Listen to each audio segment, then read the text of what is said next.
பக்தி ஒளி நேயர்களுக்கு கால பைரவர் ஆஸ்ட்ரோ சென்டர் மூலியமாக நான் உங்கள் ஆஸ்ட்ரோ கவிதா பேசுகிறேன். வணக்கம்.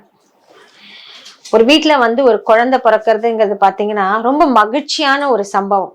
அதுவும் இப்பெல்லாம் பாத்தீங்கன்னா கல்யாணம் கூட பண்ணிடலாம் போல இருக்கு. ஒரு குழந்தை வர்றதுங்கிறது ரொம்ப ரொம்ப மகிழ்ச்சியான சம்பவம்ன்ற மாதிரி தான் ஐவிஎஃப்பும் ஐயுஎஃப் சென்டர்ஸும் எங்க பார்த்தாலும் இட்லி கடை தோசை கடை மாதிரி ஓப்பன் ஆயிட்டே போகுது. இப்படியெல்லாம் ரொம்ப கஷ்டப்பட்டு நமக்கு ஒரு குழந்தை நமக்கு பிறக்கிறாங்க நம்ம வீட்டுல. ஸோ இப்ப அந்த குழந்தைக்கான ஜாதகம் எப்போ எழுதணும், எந்த மாதிரி நேரம் குறிக்கணும், இதெல்லாம் நம்ம வேற காணொலியில டீட்டெயில்டா பேசியிருக்கோம். சரி, இப்போ இந்த குழந்தைக்கான நட்சத்திரம் என்னன்னு கண்டுபிடிச்சாச்சு. இப்போ ஜோதிடர்கள் என்ன சொல்லியிருப்பாங்கன்னா, இந்த நட்சத்திரத்துக்கு இந்த எழுத்துல எல்லாம் ஸ்டார்ட் ஆகிற மாதிரியான பெயர்களை நீங்க வச்சுக்கலாம் அப்படின்னு சொல்லிடுவாங்க. உதாரணத்துக்கு காக்கி, கூல வைங்க, தோலை வைங்கன்னு அதுக்கும் இப்ப நெட்டை ஓபன் பண்ணீங்கன்னா உங்களுக்கு என்னென்ன பேர் இதெல்லாம் பேராடு இருந்துதா அப்படின்னு நம்ம காலத்துல கேட்க முடியாத ஸ்பெல்லிங்கோட நிறைய பெயர்கள் வந்தாச்சு இப்போ. சரி, இப்போ நம்ம நட்சத்திரம் எதுக்காக பார்த்தோம், ஜனனம் எடுத்த உடனே அப்படிங்கிறதுக்கு பேர் வச்சாகணும் குழந்தைக்கு. இத நீங்க இன்னும் கொஞ்சம் டெக்னிக்கலா என்ன பண்ணணும்னு கேட்டீங்கன்னா, அந்த காலத்துல மாதிரி பெரிய பெயர்கள் வைக்காம நம்ம வீட்டுல எதை கூப்பிட போறோமோ அந்த பெயரையே பெயரா வைக்கிறது தான் இதுல இருக்கக்கூடிய சூட்சமம். ஏன்னா பின்னாடி போய் நியூமராலஜி செக் பண்ணி அதுக்கப்புறம் அதை கெசட்ல கொடுத்து மாத்தி இந்த பேர் வேலை பார்க்கல, அதெல்லாம் தேவையில்லை. இப்போ நீங்க வெறும் நட்சத்திரத்துக்கு மட்டும் பார்த்து எழுத்தை தேர்ந்தெடுக்காமல் குழந்தை ஜனனமான அந்த நியூமராலஜி அதையும் சேர்த்து கணக்கிலிட்டு நாம வீட்டுல என்ன சொல்லி கூப்பிட போறோம். உதாரணத்துக்கு இப்ப கார்த்திக்னு வைக்கிறோம்னு வச்சுக்கோங்களேன். கார்த்திக்னா வீட்லயும் கூப்பிடணும். அத சுருக்கி காரன்னு கூப்பிடுறதோ இன்னும் சுருக்கி செல்லமா கண்ணா அப்படி இப்படின்னு கூப்பிட்டா நம்ம என்ன வைப்ரேஷனுக்காக அந்த பேரை வைத்தோமோ அதனாலதானே நட்சத்திரம் பார்த்து அந்த முதல் எழுத்து பார்த்து இத்தனை பண்ணி வச்சோம். ஆனா வீட்டுல அதை கூப்பிடுறது இல்ல. என் அம்முனுக்குட்டி, என் பப்பு, எல்லாத்தையும் சொல்லி கூப்பிடுறது. அப்ப வச்ச பேரு நட்சத்திரத்துக்கு பார்த்து எதுக்கு வச்சது? அந்த வைப்ரேஷன் அந்த குழந்தைக்கு கிடைக்கவே கிடைக்காது.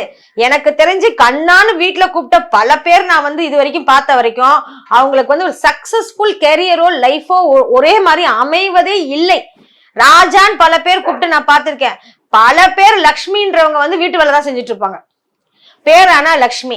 சோ இது எதுக்கு நாங்க இப்ப இங்க குறிப்பிடுறோம்னா, இந்த ஒரு ஜோசியரிடம் போயிட்டு நீங்க வெறுமனே நட்சத்திரத்துக்கான முதல் எழுத்தை கண்டுபிடிச்சிட்டு ஒரு பெயரை வைப்பதனால் பயன் அளிக்க போவதில்லை. அந்த பெயருக்கான வைப்ரேஷன் அந்த குழந்தைக்கு கிடைக்க வேண்டுமா நீங்க நியூமராலஜியும் சேர்த்து செக் பண்ணி கூப்பிடக்கூடிய அளவுக்கு சின்னதா லட்சணமான பேர் எதுவோ அதை வச்சிங்கன்னா அந்த வைப்ரேஷன் அந்த குழந்தைக்கு கிடைக்கும். எப்படி இப்ப நம்ம ஓம் நமச்சிவாய அன்னும் போது உங்களுக்கு அந்த வைப்ரேஷன் அப்பதான் கிடைக்கும். மெடிடேஷன்ல இருந்து எல்லாத்துலயும் சொல்றாங்க, கரெக்டுங்களா? அதை நம்ம சுருக்கி சொன்னா அந்த வைப்ரேஷன் கிடைக்குமா? கிடைக்காது. இந்த பிரபஞ்சமே பாசிட்டிவ் நெகட்டிவ் என்ற வைப்ரேஷனில் தான் இருக்கிறது இந்த பிரபஞ்சமே. கோயில்கள்ல இருந்து பிரமிடுகள் வரைக்கும் இந்த வைப்ரேஷனின் இதனாலதான் இயங்கி கொண்டு இருக்கிறது. எனவே பெயரின் உச்சரிப்புக்கான வைப்ரேஷன் உங்களுடைய ஒவ்வொரு செல்லுலயும் இருக்கு. அதுதான் உங்களுடைய ஜாதகம். இந்த கட்டம் என்னன்னு கேட்டீங்கன்னா, நவக்கோள் நவக்கோளுக்கான வைப்ரேஷன் நம்ம இழுக்கணும், உள்வாங்குவதுதான் நம்ம எடுத்த ஜனனம். இந்த ஜனனத்துல இந்த கோளுக்கான வைப்ரேஷன் இவ்வளவு இருக்கு, இது கம்மியா இருக்கு. அப்ப பேலன்ஸ் பண்றதுக்கு தான் இந்த ஜெமாலஜி, கோயில்களுக்கு செல்வது, இது எல்லாமே சயின்ஸ் தான். இது எல்லாமே பக்கா பியோர் சயின்ஸ் தான் உங்களுக்கு. எனவே ஜனனம் ஜனித்த ஜாதகரின் அந்த முதல் எழுத்து மட்டும் இங்கு கணக்கில் கொள்ளாமல் நியூமராலஜியும் சேர்த்து கூப்பிடுவதற்கு ஏதுவான ஒரு பெயரை வைத்தால் மட்டுமே அந்த குழந்தைக்கான கரெக்டான பாசிட்டிவ் வைப்ரேஷன் அங்கே வேலை செய்யும். நன்றி, வணக்கம்.